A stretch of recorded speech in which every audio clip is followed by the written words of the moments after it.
A very good morning to all my dear friends. I am Prashant Mawani and I warmly welcome all of you to StudyIQ. Before moving ahead, dear friends, I must apologize that today we are running a bit late, and one of the main reasons is that due to some technical reasons, Veer sir was not able to record his Hindu analysis in Hindi today, so I covered him, and this has created a bit of you can say disturbance in our schedule, but things are under control now, and here I am with you guys. So let's start our day with a interesting fact. And the fact is that a day on Venus is longer than its year. You know the relationship of sun and different planets, and the planets own rotation and revolution around the sun plays a very important role in day and night, as well as the seasonal changes that we see on our Earth as well as on other planets. With this, dear friends, StudyIQ provides you with pen drive and tablet courses for various different exams. If you want to know more about it, check out studyiq.com. The first editorial that we have today is pertaining to you can say a hate crime that took place, that happened, that was reported in yesterday's The Hindu. We talked about it. You know that a person aged 50, his name is Muhammad Afrazul Khan, right? He was brutally killed, and his body was burned as well by a person whose name is Raigar, right? Mr. Raigar, Sambhulal Raigar. He basically killed this Mr. Khan, and we know that it is about hate crime, right? The person, this criminal, he said that he did this act because of he was trying to save a woman from this love jihad thing. Now the things that are reported in this editorial are very much simple, and this is not the first time we are seeing this sort of things in written format, or you can say that has been reported by newspapers, right? Of course, some of the basic things that this paper is talking about, or this editorial is talking about, that this particular incident should be, you can say, the whole judicial process should be made a bit more fast, right? The trial should go swiftly, and the person who is booked for this crime, video evidence is available, right? He himself has said that he has done this thing, and it is clearly visible in the video as well, and he has been arrested by the police as well. But today, rather than going through what's written in this thing, there are some other things that I think are more important here. There are a few questions here, and rather than me giving you my own, you can say, comments or views on this thing, I would rather put some questions in front of us, not only in front of you, but it applies to our society as well, and in which I am also included, right? The first question that I think I have is this one, that why this particular case should only be conducted in a, you can say, more in a more swift manner, right? What about the other cases? Is it something that something goes viral on social media, and of course it becomes big, and this crime itself is a very horrific crime, no doubt about it, but what about the other crimes? There are other heinous crimes, right, that are conducted by many criminals in our society. What about all those cases? And there are other things as well here, dear friends. See, this is a clear sign of a hate crime, right? And this is not the first time we are observing this thing here. And what happens many a times that even if you conduct this sort of trial and everything, many a times there are few elements in our society who will consider the person who has done this crime as a hero, right? And rather than defaming that person will get fame, and we know that many criminals they do enter into politics as well.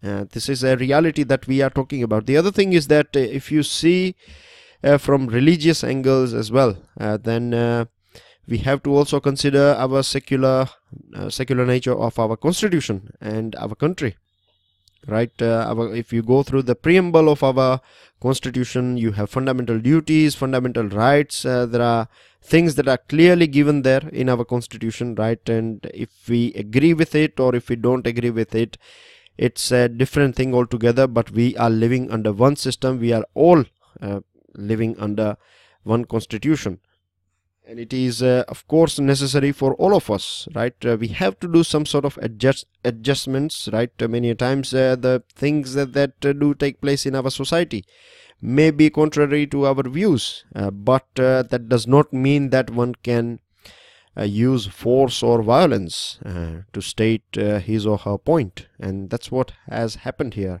We are not still clear whether this particular person, Mr. Khan, was engaged with any sort of you can say this I won't say love jihad thing. Love jihad would be a very negative thing to say, but we don't know whether he was associated with any sort of marriage thing, or whether his family member was associated with any marriage or you can say affair with any particular woman of a different community.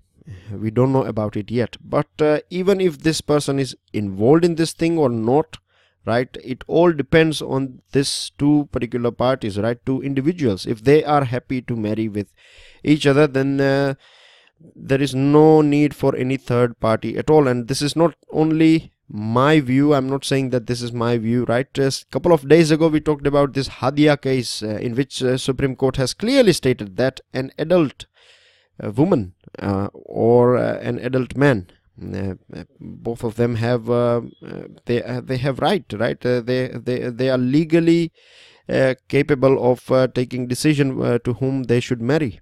And if you add religion in this thing, then you find that if you go back to the history of humanity and religion, then you will find that religion has been cause of you can say all the deaths, most of the deaths, right, or this sort of issues or riots or things like that. If you go behind it, then you will find that religious has always been there. And it is not the religion, the nature of religion itself, but it is the interpretation of how people are taking religion. How do they see it? What is their perspective? The other thing is many a times we also find that this sort of things, there are few elements who try to, you can say they try to create this sort of panic in people, that if you don't look after this issue, then this particular community will do this and that with us, and etc etc. And because of this sort of ideology, we also see that violence taking place, and this sort of incident will of course trigger a panic in Muslim community as well. And then you will have a few, you can say in all the communities you find some people who are ready to take violence and things like that. So there are many angles that you can take out from this incident, and of course this incident is going to add some more dents in our secular and diverse country. So that's everything about this particular issue, dear friends. And lastly, I would like to say that at the end of the day, it is the law, right, that should be the king of the king, rather than any person taking law in its own hand. And it is the duty of the government as well as the duty of the society to support and follow the law. No one has right to take law in his or her hand. With this, we have a second editorial here. This is about transgenders, right? Now, we have talked about this thing regarding transgender, and I would like to just in terms of revision, I would like to highlight here that if we go back to the history of our country, then we find that transgenders were respected in Indian society, and we have many examples. There are many kingdoms that were ruled by transgenders, then in society as well, right, they were respected. We have many poets, we have many scientific people back in our history who were transgenders. If you see many movies as well that are based on some historical events, then as well you will find that they have been there, transgenders. But it is only after the sort of things, or you can say the discrimination of them, or ostracization of them from our society took place when British rule came into India, because of you can say a negative viewpoint of British government towards transgender. Because of this thing, they created laws that took away all this fundamental rights, or whatever rights they used to enjoy in Indian society. And after that, we had a free country. We have again our constitution. It clearly states that you cannot discriminate anyone based on their sex, right? It is clearly given there. But then as well, we know that transgenders are, generally speaking, right, as far as I know, or what I have seen so far, I can say that behind their back, people make fun of transgenders, and this is a very shameful thing, because no one has see, everyone, at the end of the day, this is not a philosophical thing or religious thing I'm talking about. Everyone has a right, you have your own choices, whether you want to drink coffee or tea. It totally depends on you, right? So we cannot make any sort of funny comments. This won't be ethical to it won't be ethical to make funny comments on someone based on their sexual orientation. The other thing is, if we go through this 2014's landmark verdict of Supreme Court in this Nalsa case, the Supreme Court clearly stated that third genders are entitled to all the rights and constitutional protection that are been bestowed on men as well as women or other citizens. And in this verdict, it clearly stated that it has ordered the government to work towards ending this discrimination through which this transgenders are going through in our society. It also said that when it comes to expressing oneself, right, it is the choice of that particular person, whether that person wants to identify himself or herself with you can say men lot or woman lot, or whether they want to express themselves as transgenders, right? So this is been clearly stated by Supreme Court in this Nalsa case, and it has also directed the government to accord them, these transgenders, with socially and backward, educationally backward status, so that they can be provided with a sort of advantage, because they are already facing a huge amount of discrimination and things like that in our society. So by according them with this socially and educationally backward status, you provide them a sort of push, right? A government provides them with a push so that they can have some sort of advantage in our society.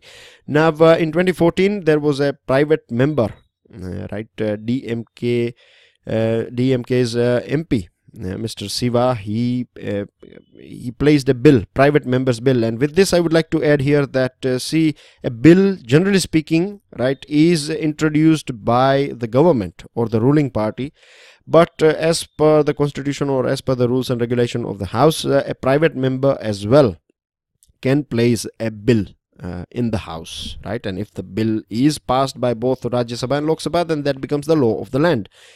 But generally speaking, we don't see that thing, and against this bill, or you can say a sort of substitute of this bill, was been introduced by the government. Government introduced its own bill in the Lok Sabha pertaining to this transgender community, and then it was sent to this standing committee on social justice and empowerment. This sort of standing committee, they have members, right? Mix and match members are there, and then they go through it, whether what are the things that should be taken out, or you can say included in this bill, and things like in this particular bill and things like that, and they will come out with a sort of recommendation. But of course, these recommendations are not something that is you can say compulsory for the government to follow. And this standing committee came out with this thing that it disagreed with the government's bill. In the government's bill, the definition of transgender was not in line with the global norms, and this was something that was highlighted by the standing committee. And sadly, the government has rejected the views, or you can say the inputs of standing committee and the experts. So this is going to create some sort of problems. So there will be a sort of clash between Supreme Court and government here, but we have to wait and watch for this thing. At present, we can say this is a sort of work in progress thing, and at the end of the day, I would like to add here that it is the government, right, that is responsible to ensure that the bill that or the law that it is making, that law is possibly the best law that can be made pertaining to any topic. So the onus lies on the government. So now let's wait and watch for this thing, and let's move ahead. This one is pertaining to Israel and Palestine and Jerusalem, to be more precise. We know what happened yesterday. There was an editorial in yesterday's Hindu. We have gone through it. You were being provided with some pictures as well. I have taken you through the background of how all this thing started and all these things that are associated with this particular issue, right? So let's see what we have got here. Now you know it very well that USA and Israel are allies, right? They are, you can say, best buddies, and Israel is a country that has always got protection from USA. USA has always, whether Israel is right or wrong, USA has always provided some sort of, you can say, a protection or a firewall that has been protecting Israel for a very long period of time is USA. Now there are many historical reasons behind it as well, but let's see some examples, and this will help us to understand this thing, right? When it comes to United Nations Security Council, we know that USA is a P5, that is permanent 5 member of UNSC, and it has veto power. So if things are going against Israel, then it is using its veto power to protect Israel. It is supplying advanced weapons to Israel as well, and when Israel got nuclear weapons at that point of time as well, USA has not been that harsh as it has been with a country of ours, India. When India got nuclear weapons at that point of time, USA applied many sanctions on us, but when Israel got their nuclear weapons, USA was not that harsh on Israelis. So this is clearly a sort of bias, and there are some reasons behind it as well. Politics and geopolitics. You know, Israel falls in this area of West Asia. Now in West Asia you have Iran and USA are not having good relationship at all. Iran and Israel are just like India and Pakistan. Then you have Iran and Saudi Arabia and other groups of countries, right? So there is a sort of team A and team B, and then you have Israel as well. At some point of time, Israel is against Arabic country, but when it comes to Iran, they all are on the same page. USA is not happy with Iran, and to keep a sort of tab on Iran, it has Israel here. To keep a tab on other countries of West Asia, it has Israel here. So this is a sort of give and take that is going on between USA and Israel. And by declaring Jerusalem as a property, or you can say a capital of this Israel, what USA has done is it has basically stabbed the very heart of the problem that is going on between Israel and Palestine. And when a country like USA is declaring Jerusalem as the capital of Israel unilaterally, then it is also rejecting, you can say, or it is going against the stand that is taken by United Nations or United Nations Security Council, because Jerusalem has never been recognized by international community as Israel's capital. And this is one of the reasons why we see this all the countries, right, their embassies are there in Tel Aviv rather than in Israel. And as per this United Nations General Assembly's plan of partition as well, it was clearly stated that you have to keep this Israel as an international city rather than associating this city with any particular country like this Palestine or Israel. And we know how in 1948 all this thing started, and we know how in 1967 in this 6-day war Israel took over this part of Jerusalem, and since then it is engaged in you can say forceful settlements. Settlements basically means that you create homes here, right, and then you ask your people to go there and stay in this home. So in this way you are populating a particular area with your own people. So this is a sort of indirect way to make sure that the city belongs to you. And there was a prime minister known as Likud in Israel, and he passed a bill, or you can say law, in Israeli parliament, which said that Jerusalem belongs to this, or it is the capital of Israel. But United Nations Security Council at that point of time declared this law null and void, this draft law as null and void. And this is one of the main reason again why you don't find embassies in Jerusalem. Now in Palestine you have two different groups, right? One is Hamas and one is Fatah. This Fatah is ruling this part here, this West Bank part, and this Hamas is looking after this Gaza Strip. Now the thing is, this Hamas was engaged in arms struggle, you can say, or it was pursuing violence, but now it has decided that it will join hands with West Bank, or this Palestinian president Mohammed Abbas, who is having a very good relationship with India. So this Hamas and Fatah group have joined, or they are now one together. And one of the reason for their collaboration is to have a sort of dialogue with Israel. But when country like USA is declaring, or when unilaterally it is taking this sort of decision, then this is going to create more problem, and it has in fact started showing the sign on the ground as well, because there are many people so far, they have died since this declaration, and we have observed some sort of issues going on in our country as well. The separatists of Jammu and Kashmir, right, they are out in the street, they are against this decision. And this thing of a superpower or a powerful country, or a P5 country, if one country out of this P5 is declaring unilaterally taking this sort of decision, then imagine in future, right? China, when China will become the most powerful country in the world, at that point of time it can come out with a statement that Jammu and Kashmir belongs to Pakistan and not India. So this is something that is not only dangerous for Israel and Palestine, or this city of Jerusalem, but it is dangerous for other countries as well. It is not democratic at all. With this we reach here to the third article that we have in today's Hindu. It is pertaining to this microbial resistance. Now I'm sure we know many things about this thing, antibiotic, and too much consumption of antibiotic is not good at all, because what happens is that the bacteria, right, they will have their own upgrades, just the upgrades that we have it with our digital gadgets, right? In the same way, they will naturally go through some upgradation, and then they will develop a sort of resistance towards this antibiotics that we take. And once this thing happens, once this bacteria or things, when they get sort of upgraded, then you have to take a heavier dose, and a heavier dose will of course have some side effects on our body as well.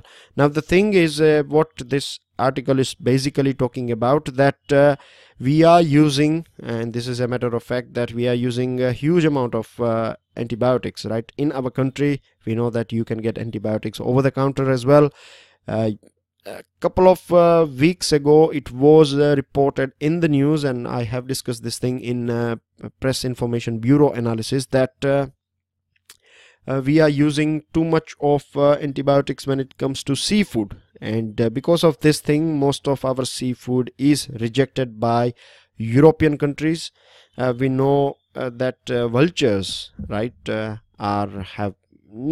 are on the verge of getting extinct because of too much antibiotics that we are using on our domestic animals. And once these domestic animals are dead, at that point of time, when this vultures, when they consume the meat of these dead animals, they will get affected by this thing, and this is one of the reasons why their kidney failure is taking place and they are dying. So this is something that that passes from one species to another one. The other thing is all this waste. If you are taking excessive antibiotics, then the human excreta, then this poultry, then you have this wastewater that is being released by this pharmaceutical companies, right, that are producing these antibiotics. So all these things are mixing up with water and soil, and the normal pathogens that you find, right, they will make this bacteria more stronger, and this is creating a sort of vicious cycle. And in today's era, in which we have air travel and other modes of transportation. You know how Ebola became a big threat, and one of the reasons why Ebola became big threat was because of interconnected world, right? And this is a thing that is going on with this antibiotic as well, and it is a big thing. It is a matter of concern, and it can create a huge amount of deaths, not only in India but in different parts of the world as well. So this is a very serious issue in itself. With this, we reach news item today, dear friends. We have only 4 articles to discuss about today from the Hindu editorial page. So this one is a news item that is reported, in fact, in the first page of the Hindu, and it is pertaining to this Vesenar agreement. Now, what it is all about? This agreement, WA agreement, came into place in 1996. It is an elite club of countries subscribing to arms export control, something similar to nuclear suppliers group. Now the thing is, we know that we are still not a member of this nuclear suppliers group, because we have not signed non-proliferation treaty, nuclear non-proliferation treaty, which is known as NPT. And one of the reasons why we have not signed it is because Pakistan has not signed it as well. Once we sign it, then we come under we come under rules and regulation of NPT, and if Pakistan has not signed it, then this is going to create national security issue for our country. So this is one of the reasons why we have not signed this thing. But I must add here that the nuclear policy of India is very peaceful. So far, India has not misbehaved when it comes to nuclear weapons and things like that. And by accepting us as a member, we became the 42nd member of this Vesenar agreement, and because of this thing, it means our entry into this group also indicates that what we are saying we are working, or what we are saying we are doing that thing as well, right? We are following or we are behaving ourselves when it comes to nuclear weapon. And I have got one more picture for you guys here, and you can see here that every 6 months, right, there is a sort of meeting between this members of this WA group, and they will share information with each other regarding all the weapons that they have provided to other countries. So this is something that ensures that no one is misbehaving or breaking any rules and things like that. The other thing is, with our entry in this WA group, it is believed that we will get a sort of entry in NSG as well, nuclear suppliers groups as well. And we are already a member of this missile technology control regime, and because of this thing we have been able to extend the range of our BrahMos missile.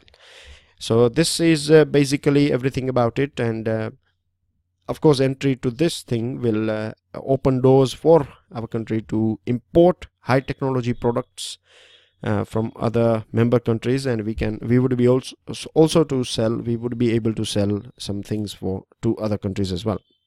Now another item, this is about Mr. Jadhav, who is in Pakistan's jail at present, and we know that there was a request by India to Pakistan that let his mother and his wife, both of them, right, her mother appealed to the government that she wants to see her son, and this was being discussed with Pakistan. Pakistan has finally agreed that the family members of Mr. Jadhav can be allowed to visit him, and with this Pakistan has also agreed that High Commissioner of India to Pakistan will accompany the family members of Mr.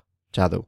With this, dear friends, the law that we were talking about, right, archaic or draconian laws that were there during British Raj in our country. Here is one example, and this is about adultery. Now, if you don't know what adultery is all about, adultery basically means that a man and a woman, right, if they are married with each other, and just in case if the woman is having sort of extramarital affair with someone else, right, then the person who is having this sort of affair with this woman, this person can be charged with criminal contempt and things like that, right. But if the husband is happy with it, or if the husband gives a green signal that everything is fine, I don't have any problem, then there cannot be any sort of case. So what Supreme Court is saying that what gives a sort of husband, how can a sort of husband decide about the individual right of a woman, right? So this is it may sound a bit weird, I do understand, but if you think from individual perspective, then it should be applicable to both parties, right? Men and women. So this is something that is against women, you can say, and this will be dealt by Supreme Court. Now again, we have to wait and watch for this thing.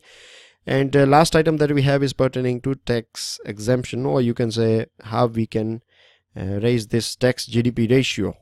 So Vivek Debroy, I'm sure you have heard about Vivek Debroy. He is chairman of Economic Advisory Council, Prime Minister's Economic Advisory Council, as well as he is member of Niti Aayog. He writes many articles. He is a person who do you find in media as well. So he's quite famous person, and what he has said that if we want to increase this tax to GDP ratio, then we have to get rid of all these exemptions that we are providing on tax. And we know that there are two things, one is tax evasion and the other one is tax avoidance. And tax avoidance is a legal thing. It takes place because of all these exemptions that have been provided. So we have to get rid of these exemptions, and once we do that, we would be able to have a healthy tax to GDP ratio. With this, yesterday's answers are as this Springtide, you have this thermocline layer, and then Marie Curie. And today's questions, the first one is a descriptive one. You have to think about it. A clash between internal democracy of a political party and defection law. Let me explain it a little bit to you. I think this will help you. You know that you have there is a demand of internal democracy within political parties. At the same time, yesterday we talked about this defection law. So imagine a scenario in which one MP or one member of parliament is of course he or she belongs to a party as well. So if the stand of party is not right, if it's not ethical, and if this person is going against, or if he or she if they raise a sort of voice against this party, then this is going to result into their defection. So is there a clash between these things? If yes, or if no, then whatever it is, you have to critically analyze it. I believe that you may find a question on this sort of thing. The second question is which of the following committee is not associated with Panchayati Raj in India? Sadia Ali Committee, Dinesh Goswami Committee, L.M. Sanghvi Committee, or P.K. Thangan Committee? And identify the thing that you can say this is a four-wheeler, right? But it is a special thing. So what it is, stick your answers in the comment section. With this, I end this discussion. I will share this PDF file on my Facebook page. Enjoy your studies, dear friends. I will see you all soon. Goodbye for now, and Jai Hind.